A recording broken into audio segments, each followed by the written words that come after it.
자, 오늘 사도행전 벌써 23번째입니다. 비록 오늘 마더스데이라 제가 마더스데이에 관한 설교를 준비할까 하다가 그래도 계속 이 성경을 좀 이어가는 게 나을 것 같아서 그냥 사도행전 16장 말씀을 통해서 뭐래요? 타이틀이 방황이여 안녕. 자, 영어로 뭐예요? No more wandering around. 자, 방황이여 안녕이라는 주제를 가지고 오늘 말씀을 여러분들과 함께 나누기를 원합니다. 우리가 특히 젊은 지체들이 결혼하기 전 아니면 자기가 직업을 잡기 전까지 참 여러 모양으로 방황을 합니다. 근데 그 방황을 하는 이유를 물어보면 많은 경우 사람들마다 조금씩의 다른 이유가 있어요. 내 커리어가 뭘로 잡고 가야 될지, 또한 대학을 어디로 가야 될지, 편입을 어디로 해야 될지, 또한 여자친구와 사귀어야 될지 말아야 될지, 또한 부모님과의 지금 관계 가운데 의견 충돌이 있는데 이 의견 충돌 가운데 내가 어떻게 해야 될지, 그리고 장가나 시집은 가고 싶은데 만날 사람이 없다든지 뭐 여러 가지 고민을 하면서 고개를 두리번 합니다. 근데 저는 이건 당연한 거라고 봐요. 여러분들 나이에 하는 방황은 저는 좋은 거라고 봅니다. 그러나 그 방황이 계속적인 방황이 되면 안 돼요. 그래서 이제 오늘 여러분들에게 방황과 좀 굿바이 하라고 방황이와 안녕이라는 그런 주제 말씀을 통해서 바로 16장 사도 바울의 모습을 통해 여러분 모두가 더 이상은 방황하는 삶이 아니라 분명한 여러분이 가야 될 방향을 분명히 알고 가서 더 이상은 원더링 어라운드 하지 않는 그러한 우리 청년들 모두 되시기를 주님의 이름으로 축복합니다. 자, 오늘 본문 말씀을 보게 되면은 평소 우리가 알고 있는 사도 바울은 어떻습니까? 굉장히 침착하며 또한 어때요? 굉장히 이렇게 행정적으로나 모든 면에서 철저했던 사람이었어요. 되게 철저하게 계획을 잘 세우고 또한 모든 것들을 다 정해서 가는 사람들은 쉽게 방황 같은 거를 잘 안 해요. 왠지 아세요? 어디 출발하기 전에 벌써 갈 곳에 대한 디렉션 뽑아놓고 잘 곳 뽑아놓고 가서 돌아다닐 곳 뽑아놓으며 모든 것들을 미리미리 준비를 하거든요. 그렇기 때문에 이런 사람들은 많은 경우 방황하지 않습니다. 길을 잃고 헤매지도 잘 않아요. 그런데 순간적으로 기분에 의해서 욱하는 마음으로 어디 하는 걸 좋아하는 지체들 있죠. 특히 우리 형제들이 좀 그런 게 있잖아요. 이런 사람들은 자기만 믿고 가다 보니까 길을 잃고 방황하거나 또한 헤매고 또한 그것 때문에 좀 많은 시간들을 허비해야 되는 그런 상황들이 있습니다. 근데 정확히 보면 사도 바울은 조금 더 계획성 있고 좀 침착한 사람이고 또한 굉장히 뭐라 그럴까 빈틈이 없이 보였던 사람이 바로 사도 바울이었다라는 거죠. 오늘 16장까지 오기 전까지만 해도 사도 바울의 그런 모습들을 봤다면, 그런데 오늘 사도 바울이 좀 우왕좌왕하는 모습을 우리가 볼 수가 있습니다. 쉽사리 사도 바울이라면 보이지 말아야 될, 볼 수 없는 그런 모습들을 지금 보여주고 있다라는 거예요. 자, 그런데 오늘 바울이 본인이 갈 바를 잘 몰라서 왔다 갔다 지금 하고 있습니다. 제2차 선교 여행을 지금 가는데 본인이 한 계획대로 지금 선교의 문이 열리지 않은 거예요. 지금 어떤 일이 벌어집니까? 원래 사도 바울은 아시아로 가고 싶었습니다. 그리고 거기 가서 말씀을 전하려고 모든 것들을 계획을 세우고 안디옥을 떠났던 사람이에요. 그런데 오늘 7절에 보게 되니까 아시아 길목에 도착합니다. 자, 우리 지도 좀 보여주실래요? 자, 저 꼭대기에 보면은 제가 이게 포인터가 없어가지고 맨 꼭대기 가운데 보면 저희가 무시아라는 거예요. 무시아에서 오른쪽으로, 여러분이 바라보는 오른쪽으로 가면은 아시아 방향으로 가는 거고, 왼쪽으로 가게 되면은 유럽 지역으로 가게 되는 그러한 상황에 놓여 있습니다. 본인은 어디로 가려고 그랬어요? 제가 방금 전에 아시아로 가려고 안디옥을 떠나서 그 자리까지 온 거예요. 자, 고생하면서 아시아로 가는 그 길목까지 왔는데 거기서 보면은 비두니아 쪽으로 꺾기만 하면 되는데 성령님께서 오늘 성경 말씀이 뭐라고 그래요? 막으신다라는 거예요. 성령님께서 그쪽으로 가면 안 된다라고 지금 말씀하신다는 겁니다. 오늘 보면 6절 7절 말씀 한번 다시 보겠습니다. 성령이 아시아에서 말씀을 전하지 못하게 하시거늘 부르기아와 갈라디아 땅으로 다녀가 무시아 앞에 이르러 비두니아로 가고자 애쓰되 예수의 영이 허락지 아니하시는지라. 지금 성경에서 분명히 말하고 있지 않습니까? 여러분 한번 좀 생각해 보세요. 이렇게 아예 못 가게 하실 거였다면은 처음부터 안디옥에서 출발할 때부터 막으셨으면 더 나을 뻔했는데, 안디옥을 출발해서 갈서 아시아 길목까지 왔을 때까지 아무 말씀 안 하시다가 이제 오른쪽으로 턴만 하면은 본인이 계획했고 본인이 가서 복음 전하려고 했던 아시아로 가는 길목인데, 거기서 성령님께서 지금 뭐라는 거예요? 아시아로 가지 말라라고 지금 말씀하신다는 겁니다. 이제 와서 이게 진짜 뭐예요? 진짜 간단히 말해서 얼마나 황당했겠습니까? 미리 좀 말씀해 주시지. 미리 그래서 유럽으로 갈 수 있도록 계획을 세우게 해 주시지. 아시아로 갈 수 있도록 다 계획 세워놓고 턴만 하면 되는데 거기에서 못 가게 하시니까 지금 참 어떻게 보면은 황당한 그러한 상황에 놓인 게 바로 지금 사도 바울입니다. 자, 그런데 여기에서 바울의 위대함을 우리가 볼 수가 있습니다. 오늘 16장 8절 말씀 보겠습니다. 8절 말씀 뭐라고 하시냐? 무시아를 지나 드로아로 내려갔는데 라고 합니다. 자, 여기에서 사도 바울의 참 위대함을 우리가 볼 수가 있습니다. 우리가 신앙생활을 하든지 신앙생활을 하지 않든지 간에 우리 나름대로 계획들을 많이 세워놓습니다. 그래서 내가 다 계획을 세워서 그곳까지 내가 코앞까지 도착했는데 가지 말라라고 말을 한다면 여러분이나 저 같으면은 그 말 듣지 않아요. 그리고 다른 길로, 내가 원래 계획했던 길로 분명히 갈 겁니다. 그리고 주변에 있는 사람들이 조언을 해줄지라도 내 여기까지 오느라고 얼마나 오랜 시간 소비했고 내가 뭐를 이렇게 해왔는데 이만큼 해왔는데 이제 와서 다른 방향으로 가라는 게 무슨 말이냐, 택도 없다, 나는 내가 원래 가고자 했던 그 방향으로 나는 가겠다라고 이렇게 할 거라는 거예요. 근데 사도 바울은 그 말씀을 듣고 그렇게 오랜 기간 동안 준비하고 왔던 길목 앞에서 곧바로 좌회전합니다. 턴을 해서 어디로 간다고 그래요? 드로아라고 항구 도시를 가는 거예요. 왜냐, 항구 도시에 가야지만 그곳에서 배를 타고 성령님께서 말씀하시는 마게도니아로 갈 수 있기 때문에 그렇다는 거죠. 한마디 더 Why Lord? 왜 주님 왜 그래야 돼요? 그럼 진작 말씀해 주시죠. 처음부터 내가 그렇게 준비하고 갈 수 있도록 말씀해 주셨으면 더 좋았지 않습니까? 내가 이런 많은 시간을 소비하고 이렇게 많은 정력을 쏟고 많은 것들을 준비했는데 이제 와서 다른 길로 가라는 게 무슨 말씀입니까? 라고 충분히 말을 할 수 있었다라는 거예요. 그런데 사도 바울은 그 말씀을 듣고 곧바로 어디로 가요? 드로아 항구로 갔다라는 겁니다. 무시아에서 오른쪽으로 꺾어서 가기만 하면 바로 본인이 계획했던 어디예요? 비두니아와 본도 지역, 아시아 지역으로 갈 수 있는데 바울은 오른쪽으로 꺾어서 가지 않고 성령님께서 말씀하신 그 반대 방향 왼쪽으로 갔다라는 겁니다. 항구 도시인 어디요? 드로아로요. 뭡니까? 그 항구 도시로 갔다라는 게 무슨 의미예요? 이 소리는 간단히 말하면 주님께서 어디로 보내시든지 저는 주님의 말씀에 순종하고 가겠습니다라는 그러한 본인의 순종의 모습이라는 거예요. 항구에서는 여러 방향으로 갈 수가 있기 때문에 주님, 만약에 주님께서 오른쪽 방향으로 가시려면 난 오른쪽으로 갈 것이요, 왼쪽으로 가려면 난 왼쪽으로 가겠습니다 라면서 본인의 모든 계획들은 다 접은 채 전적인 하나님의 말씀에 순종해서 항구 도시인 드로아로 갔다라는 거죠.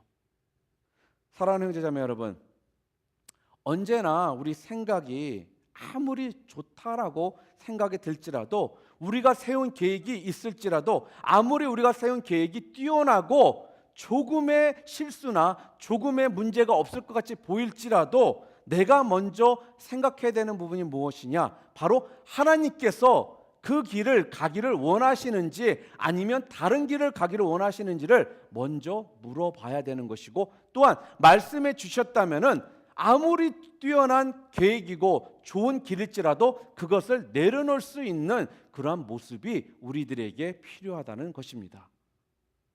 그것이 바로 주님의 거룩한 백성들이 살아가야 될 모습이자, 또는 오늘 본문을 통해서 우리들에게 말씀해 주시는 바로 하나님의 말씀이라는 거예요. 자, 그렇다면 우리가 어떻게 방황하지 않고 방황과 굿바이를 할 수 있을까요? 방황이요 안녕이라고 우리가 말하며 살 수 있을까요?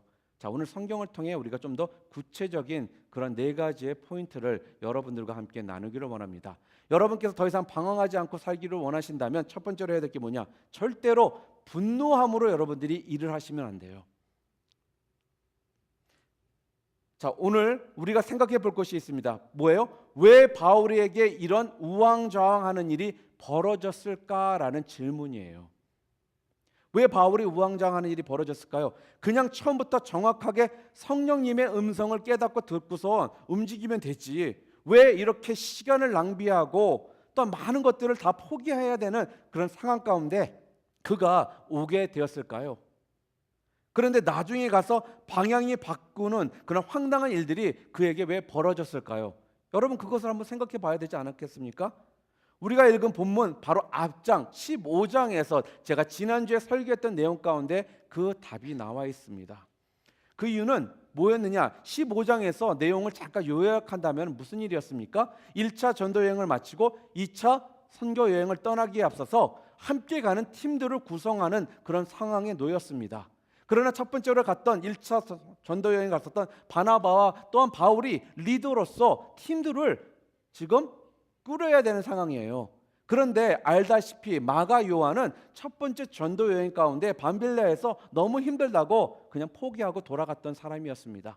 그런데 2차 전도 여행에 아마 다시 마가 요한이 가고 싶은 그러한 본인의 생각을 표현했던 것 같아요. 그런데 바나바는 어때요? 그가 그때 잘못을 뉘우치고 좀 다시 잘해보려고 하니까 데려갑시다라고 진짜 따뜻하고 격려의 모습으로 그를 데려가자고 말을 합니다. 그랬더니 사도 바울은 어떻게 얘기합니까? 틀려먹었다라는 거예요.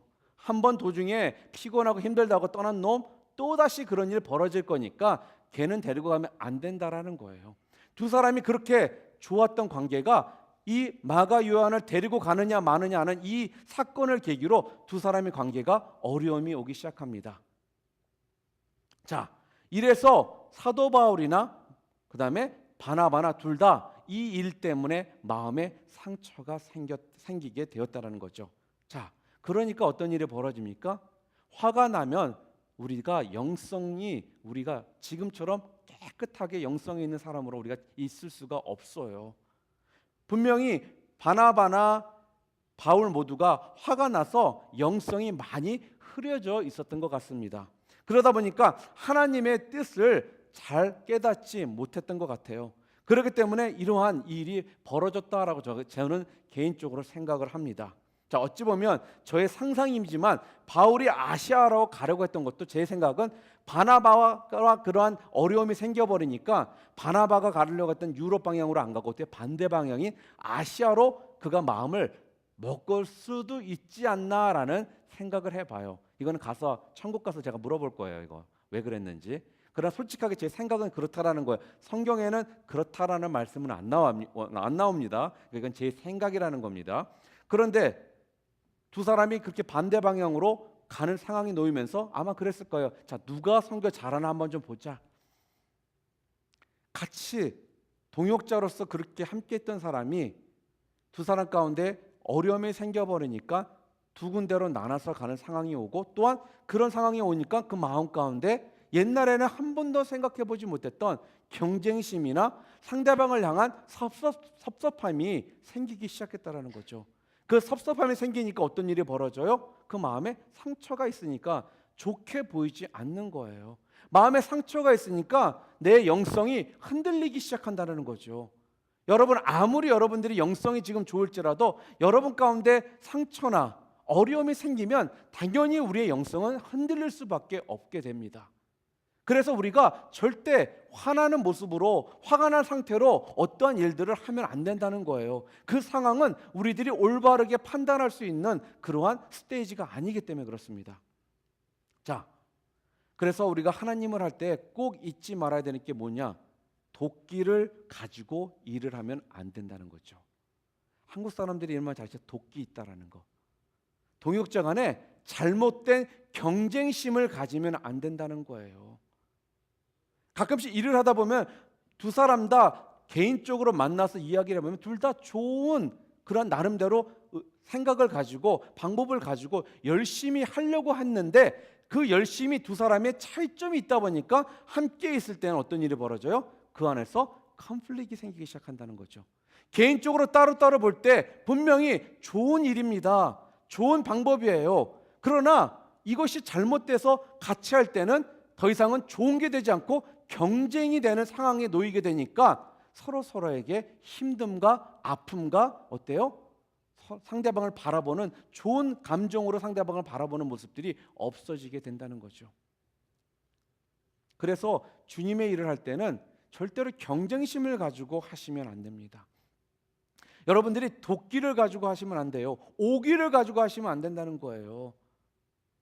하나님께서는 우리가 함께 협력해서 주님의 일을 하는 모습을 보기를 원하시지 서로가 그러한 경쟁을 통해 서로에게 상처를 주는 것을 원하시는 하나님이 아니시라는 거죠. 우리의 힘의 원동력은 언제나 성령님이시기 때문에 우리 자신들을 의지하는 것이 아니라 누구를 의지해야 돼요? 바로 성령님을 의지하며 여러분들이 일을 하셔야 된다는 겁니다. 교회에는 여러 가지 모습 가운데 우리들이 섬길 수 있는 교회들이 있습니다. 찬양팀으로, 예배팀으로, 미디어팀으로, 안내팀으로, 또한 송의장으로 여러 가지 모양으로 또 선교에서 선교팀으로 또한 교회 무슨 행사 있을 때 와서 돕는 모습으로 여러 가지 모습을 통해서 우리가 섬길 수가 있다라는 겁니다. 그러나 그 섬김에 있어서 경쟁의 모습을 가지고 섬겨서는 안 된다는 거예요. 하나님은 여러분들이 서로에게 상처를 주는 것을 원치 않으십니다. 서로가 하나가 돼서 조화를 이루어서 함께 한 모습으로 한 원네스의 마인드를 가지고 함께 일하는 그 모습을 하나님은 기쁘게 보신다는 겁니다. 그래서 여러분들 항상 여러분을 의지하지 마시고 성령님을 의지하시며 사역을 하시기 바랍니다. 그래야지만 진정 여러분 마음 가운데 평강과 기쁨이 자리 잡을 수 있다라고 분명 성경은 오늘 우리들에게 말씀해 주고 있습니다. 그리고 다음 주가 여러분 오순절 성령 강림절이에요. 그래서 더욱더 여러분 한 주 동안 성령 충만하셔서 성령님의 인도하신 가운데 주님께 기쁨을 드리는 한 주가 되시기를 주님의 이름으로 축복합니다. 두 번째로 방황이여 안녕, 방황이여 바이바이 하기를 원한다면 여러분들이 어떤 모습으로 여러분들이 살아야 되느냐? 바로 성령님의 인도하심을 받으셔야 된다는 거예요. 자, 두 번째로 살펴볼게요. 오늘 본문 9절에 나옵니다. 본문 9절에 뭐라고 그래요? 밤에 환상이 바울에게 보이니 마게도냐 사람 하나가 서서 그에게 청하여 이르되 마게도냐로 건너와서 우리를 도우라 하거늘. 바울이 밤에 뭘 봤다라는 거예요? 환상을 봤다라는 거예요. 뭐라 그래요? 마게도냐인 한 사람이 손짓하며 와서 우리를 도와달라라고 부르는 환상을 보았다라고 지금 성경은 말하고 있습니다. 저는 우리가 주의 뜻을 따라갈 때마다 또 삶의 순간순간마다 반드시 하나님이 보여주시는 그 환상이나 하나님이 보여주시는 그 길을 여러분들이 보고 따라가셔야 된다라고 저는 말하고 싶습니다. 나는 분명히 이쪽으로 가고 싶은데 하나님께서는 지금 나를 반대 방향으로 가기를 원하실 때가 분명히 있다라는 거죠. 그럴 때 우리들이 그 방향이 어느 방향으로 가야 될지를 알 수 있는 것은 바로 하나님께서 보여주시는 하나님의 환상이나 하나님께서 말씀을 통해서 우리들에게 감동 주시는 그런 말씀을 통해서 우리들이 알 수 있다라는 거예요. 무엇이든 간에 먼저 결정하기 전에 하나님께서 지금 나한테 무엇을 원하시는지를 우리가 분명히 알고 가야지만 그 길은 올바른 길이 되는 거지 선한 길이 되는 거라는 거죠. 처음에는 사람들이 잘 모릅니다. 그러나 지나고 보면 왜 하나님께서 왜 주님께서 나를 그쪽 방향으로 가게 하셨는지를 알게 된다는 거예요. 제가 제 간증을 몇 번 한 적이 있는데 제가 의대 공부를 하면서 참 나름대로 제가 열심히 했었습니다. 그래서 뭐 교회는 다녔지만 더 제가 교회에서 할 수 있는 일들이 있었는데 못했던 부분도 있었어요. 그 당시에 제가 가장 아쉬웠던 게 뭐냐면은 여름에 그런 MK 클래스를 준비하다 보니까 서머 때 선교를 못 가는 거예요. 그래서 매번 선교는 너무너무 가고 싶은데 이 클래스를 택해야 된다는 그 이유 때문에 못 갔던 게 제가 두고두고 마음에 참 남았었습니다. 그래서 참 열심히 공부하고 의대 준비하고 그랬는데 기껏 다 의대 갈 수 있도록 해놓으셔놓고 저보다 목사가 되라고 하시는 거예요. 뭐 그 당시에는 의대 받고 참 좋아서 막 했는데 막말로 생각하면은 아니 처음부터 그냥 의대 공부 준비 안 하게 하시고 그냥 신학교에 대학교 보내셔서 신학 공부 시키시고 그냥 그 길로만 쫙 보내시면은 좋잖아요. 저도 방황할 필요 없고. 그래서 도대체 하나님 왜 그러셨을까? 그래서 가끔씩 제가 다른 건 주님한테 별로 할 얘기가 없는데 좀 미리 좀 저를 깨우쳐 주셔서 처음 대학부터 신학 공부 시작해서 신학 대학원 가고 다 그렇게 해주셨으면은 더 좋지 않았습니까? 라는 이러한 투정 아닌 투정을 제가 했던 적이 있습니다. 그런데 나중에 알고 보니까 하나님께서는 일부러 저에게 그렇게 하셨더라는 거죠. 제가 처음에 시작한 게 중고등부 사역이었어요. 중고등부 사역을 하다 보니까 중고등부는 참 아이들에게 어때요? 대학이라는 큰 문을 보고 그 문을 통해서 나가려고 하는 그런 시기지 않습니까? 그러니까 나름대로 내가 대학 가서 무엇을 공부할지 또는 어떠한 커리어를 내가 가져야 될지 이런 것들을 참 고민해야 되는 나이예요. 그러니까 제가 일반 대학을 나왔으니까 일반 대학 진학하는 것부터 해서 또한 의대 진학하는 것부터 준비 과정이면 이런 것들을 나름대로 제가 다 지나왔잖아요. 그러니까 중고등부 사역을 딱 했는데 중고등부 사역을 시작하면서 중고등부 아이들 중에 30-40%가 다들 의사가 되겠대요. 그러니까 제 입장에서는 그게 제 전문 분야 아니에요. 너무나도 이들에게 제가 그거에 대해서 말해줄 게 많은 거예요.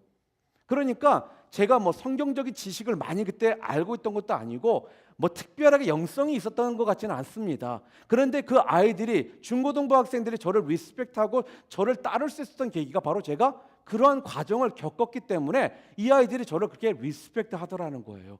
그래서 학생들과 짧은 기간에 제가 관계가 빨리 친해질 수 있었어요. 그래서 진짜 거짓말 안 하고 제 한마디면 애들이 죽는 신용까지 할 정도로 저를 믿어줬고 리스펙트 해주는 이러한 관계가 되니까 학생들과 제 관계는 진짜로 너무너무 진짜 가족 같은 그런 관계 가운데 그 안에서 우리가 함께 신앙생활을 할 수 있게 되었다라는 거죠. 그래서 제가 깨달은 게 이 이유 때문에 그랬구나. 나를 중고등부의 사역자로 주님께서 쓰시기 위해서 그런 길들을 제가 겪음을 통해 이들에게 그런 거에 대해서 알려줄 수도 있고 또한 좋은 어드바이저가 돼서 이들에게 또한 그런 걸 통해서 내가 좋은 조언도 해줄 수 있는 사람으로 나를 쓰시기 위해서 나를 그 길을 걷게 하셨구나 라는 걸 제가 나중 가서 깨닫게 되었습니다. 솔직히 처음에는 몰랐어요. 왜요? 너무나도 많은 시간 동안 공부하느라고 진짜 데이트도 못 해보고 제대로 진짜 열심히 공부만 했어요. 그러니까 속으로 이럴 줄 알았으면 데이트 좀 할 수 있는 그냥 좀 신학대학 갔으면 내가 좋았을 거라고 했더니 주님은 저의 생각보다 항상 더 높으시잖아요. 저의 그런 어리숙한 그런 생각을 주님께서 깨우침을 허락해 주시면서 그렇게 저를 쓰시기 위해서 저를 보내셨다라는 거였습니다. 이렇듯이 하나님께서는 우리가 생각했던 그런 길이 아닌 다른 길로 가게 하시고 또 그 길을 통해서 그 당시에는 알 수 없게 만드십니다. 내가 왜 그 길을 가야 되는지를 모르게 해주셔요. 그러나 나중에 가서 보면은 내가 왜 그 길을 갔어야만 됐는지를 알게 해주신다는 거예요. 그게 바로 성령님께서 우리를 인도해 주시는 그 길을 우리가 순종하고 나가면 당신은 몰라도 나중에는 분명히 그 이유를 알게 해 주신다라는 것을 여러분들이 꼭 기억하시기 바랍니다. 제가 몇 주 전에도 설교할 때 그 말씀 드린 적이 있습니다. 뭐였습니까? 하나님께서는 우리들에게 원하시는 것이 이해를 먼저 원하시는 것이 아니라 뭐 한다고 그랬어요? 순종을 먼저 우리들에게 요구하신다고 제가 분명히 말씀드렸죠. 하나님께서는 먼저 순종하고 first step을 걸어가는 그러한 모습들을 우리들에게 원하신다는 거예요. 그런 다음에 우리들에게 왜 그것을 말씀하셨는지 이해시켜 주시는 분이 바로 우리 하나님이시다고 제가 분명히 말씀드렸습니다. 우리 신앙에서 이 부분을 우리들이 절대로 놓치면 안 돼요. 하나님은 여러분을 먼저 이해시켜 주시는 것이 아니라 여러분의 순종의 모습을 먼저 여러분을 통해서 보기를 원하신다는 겁니다. 그래서 신앙은 바로 그 모습이 필요한 거예요. 여러분이 다 이해되고 여러분이 다 깨닫게 된 다음에 하는 것은 어떻게 보면 하나님께서 우리를 통해서 삶 가운데 계실 필요가 없는 모습이에요. 내가 이해되는데 내가 이해되는 하나님이 왜 여러분 필요하겠습니까? 그런 하나님이 도대체 여러분들에게 왜 필요하냐는 거예요. 여러분 친구나 주변 사람의 도움 받으면 되지요.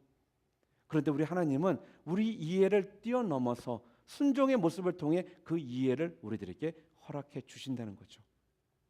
성령님의 인도하심을 여러분이 매번 따라가신다면 여러분들은 절대로 방황하지 않는 그러한 축복된 삶을 여러분들이 사시게 되실 것입니다. 그래서 여러분들은 성령의 음성에 굉장히 민감하셔야 됩니다. 그리고 또한 민감함으로 끝나는 것이 아니라 들으셨다면 거기에 반응을 하실 줄 아셔야 돼요. 그래야지만 여러분들이 하나님께서 매 순간 여러분들에게 보여주시는 그런 성령의 음성들, 환상들을 보시면서 그것에 순종하고 여러분들이 따라가실 수 있게 된다는 말씀입니다. 자, 그럴 때 하나님께서는 여러분들에게 만날 사람들을 만나게 해주실 것이고 변화받아야 될 자들을 변화시켜 주실 것이고 또한 아름다운 열매를 맺어야 될 사람들에게는 아름다운 열매를 맺을 수 있도록 해주신다는 말씀입니다. 자, 그렇다면 세 번째로 방황이여 안녕하고자 원하신다면 세 번째 성경 오늘 우리들에게 뭐라고 말씀하시느냐? 먼저 예배로 매 순간 준비하라는 것입니다. 오늘 13절 보겠습니다. 오늘 본문 말씀 13절에 이렇게 말씀하고 있습니다. 안식일에 우리가 기도할 곳이 있을까 하여 문 밖 강가에 나아가 거기 앉아서 모인 여자들에게 말하는데라고 오늘 13절에 말씀하고 있습니다. 자, 기도할 곳이 무엇을 말하는 것입니까? 기도할 것이라는 건 뭐예요? 예배 장소를 그들이 찾았다라는 거예요. 예배. 주의 일을 하는 것도 굉장히 귀합니다. 선교하는 것도 굉장히 중요합니다. 그리고 나아가서 전도하는 것도 너무나도 중요한 것입니다. 그런데 우리가 제일 먼저 해야 되는 것이 무엇인지 아세요? 바로 예배 드리는 것입니다. 하나님은 여러분들과 예배를 통해 소통하기를 원하시고 예배를 통해 여러분들과 함께하기를 원하신다는 거예요. 그 예배를 통해 그 후에 여러분들이 기도하며 전도하며 또한 그걸 선교하는 일들을 하기를 원하신다는 거예요. 주님과 예배도 없이 주님과의 소통도 없이 선교하고 기도하고 그러한 모습을 보기를 원하시는 것이 아니라 예배를 통해 먼저 주님과의 관계가 올바르게 서서 그 모습을 통해 선교도 하고 기도도 하고 전도도 하라는 것이 바로 우리 주님께서 우리들에게 지금 말씀하고 계시는 세 번째 포인트라는 겁니다. 그래서 여러분들은 예배하시는 것을 절대로 게을리 하시면 안 됩니다. 그래서 제가 그 말도 했죠. 예배에 그래서 목숨 걸어야 되는 이유가 바로 그 이유라고요. 왜요? 우리 하나님께서 기뻐하시기 때문에 그래요. 하나님께서 예배를 통해 먼저 주님 앞에 나오기를 먼저 원하신다는 거예요. 지금 여기선 여러분들 그런 이야기를 별로 쓸 일이 없겠지만 많은 경우 제 시대만 해도 제 그러한 제너레이션만 해도 참 그런 말들을 많이 하세요. 부모님들한테 돈 많이 드리는 것보다 한 번이라도 더 찾아가서 부모님과 함께 시간을 보내는 것이 더 부모님들이 기뻐하시는 일이라고 말을 합니다. 그러나 요즘에는 안 그렇죠. 돈 주시는 거 더 좋아한다 그러더라고요. 참 슬픈 현실이지만 그런데 솔직히 돈도 드리세요. 그렇지만 또 찾아도 가시라는 거예요. 돈 필요합니다. 그러나 여러분들 더 자주 보는 것을 더 원하신다는 거예요. 여러분이 선물 사드리는 거 좋습니다. 마더스데이이기 때문에 꽃 보내는 거 좋아요. 싫어하실 부모님들 안 계십니다. 그렇지만 여러분이 전화드리고 찾아가서 함께 하는 것을 더 부모님들은 더 좋아하신다는 거예요. 우리 아버지도 마찬가지입니다. 우리 하나님 아버지도 마찬가지예요.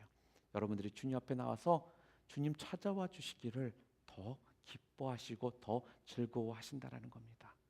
그래서 여러분들이 방황하지 않기 위해서는 예배를 게을리 하시면 안 된다는 말씀입니다. 그래서 바울은 첫 번째로 그 지역에 가서 기도할 곳, 예배 드릴 곳을 찾았던 것입니다. 먼저 사역하기 전에 주님 앞에 예배를 통해 주님 앞에 올려드리기 위해서. 그것이 바로 사도 바울도 그랬던 것이고 바로 우리 예수님도 그러한 모습들을 성경을 통해 우리들에게 계속적으로 보여주셨던 것입니다. 네 번째로 방황이와 안녕. 첫 번째가 뭐였어요? 분노함으로 뭐 하라 그랬어요? 일하지 마시라고. 두 번째가 뭐였어요? 참 너무나 착하네. 다 보여주고 있네. 성령의 인도함을 받아서 하라는 거. 세 번째 뭐였어요?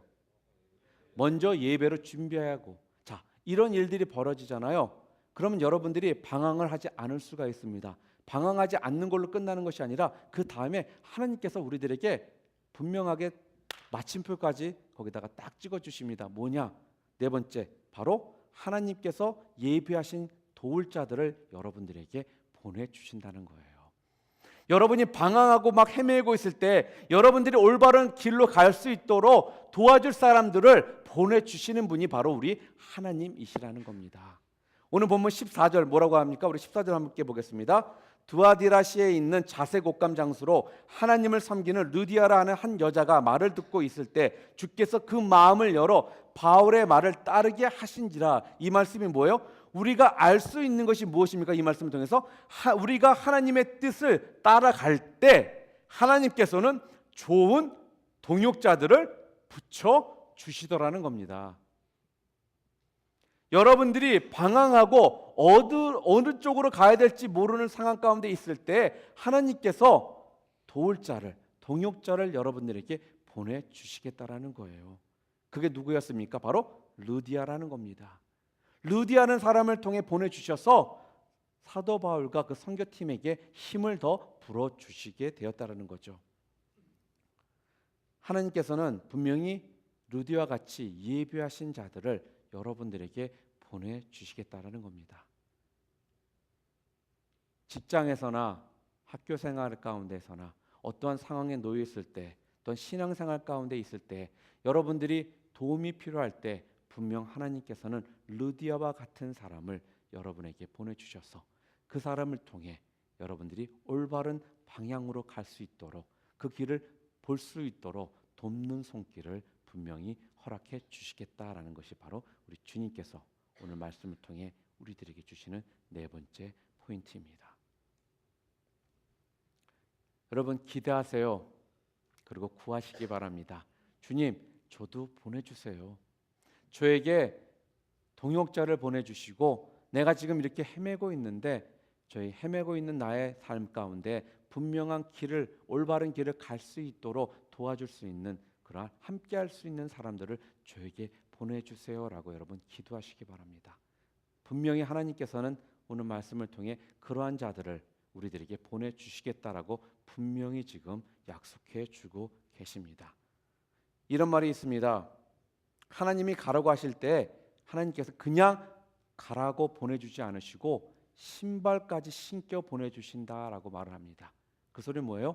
그냥 아무 적이 없이 보내는 것이 아니라 여러분들 발 아플까 봐 신발도 신겨서 보내주심으로써 그 소리는 뭐예요? 함께 할 수 있는 사람, 여러분들에게 도움이 될 수 있는 사람, 여러분들에게 필요를 줄 수 있는 사람을 함께 보내주셔서 여러분들이 갈 수 있도록 해주시겠다라는 거예요.